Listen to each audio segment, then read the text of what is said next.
တရေဇလန်အောင်မြတ်တာနှင့်သွေးတောက်တာအပိုင်းလေညအချိန်လာပြည့်ညတညတစ်ပင်ကြီးများရဲ့အရေးတွေကမြေကြီးပေါ်မှာရှည်လျားစွာကျနေပြီးလေတိုးတိုးတန်တွေကြားမှာရွာဟောင်းတရွာရဲ့အလဲကကျောင်းဟောင်းကြီးထဲမှာမိအိမ်တစ်လုံးညင်းညင်းညိုညိုလင်းနေတယ်အောင်မြတ်တာဟာဒီကျောင်းဟောင်းကြီးကိုလာရောက်စူးစမ်းဖို့စိတ်ကူးရခဲ့တာရွာသူရွာသားတွေကဒီကျောင်းပြောပြတဲ့အခါမျက်လုံးတွေကျဲပြီးကြောက်စိတ်တွေနဲ့ပြောဆိုကြတယ်ဒီကျောင်းမှာတရေတွေရှိတယ်အထူးသဖြင့်တွေးတောက်ထားတဲ့လူတက်ခံခဲ့ရတဲ့ဆရာတော်ကြီးရဲ့အလောင်းကညတိုင်းလှည့်လည်နေတယ်ဆိုတဲ့အကြောင်းတွေကိုကြားရတဲ့အခါသူ့စိတ်ထဲမှာစူးစမ်းလိုစိတ်တွေတဖွာဖွာနိုးလာခဲ့တယ်။ကျောင်းရဲ့အတွင်းပိုင်းကိုဝင်လိုက်တဲ့အခါမှုတ်တက်နေတဲ့နေရံတွေပြူကျနေတဲ့တစ်သားချမ်းပြင်တွေကြားမှာသူ့ခြေတံတွေကဘလုံးပလဲအတန်ဖြစ်နေတယ်။ရုတ်တရက်လေတိုးတန်တစ်ချက်ကြားလိုက်ရပြီးနောက်ဘက်ကနေအေးဆက်တဲ့လက်တစုံကသူ့ပခုံးကိုထိတယ်။အသက်ရှူတန်မပြတ်ပါနဲ့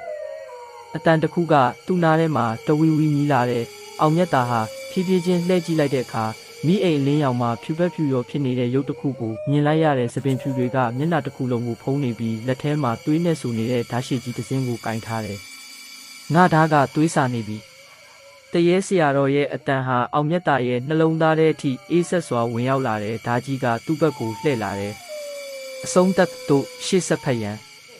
အောင်မြတ်တာဟာဒီတရေနဲ့ရင်ဆိုင်ရမယ့်အခြေအနေကိုဘယ်လိုကျော်လွှားမလဲ။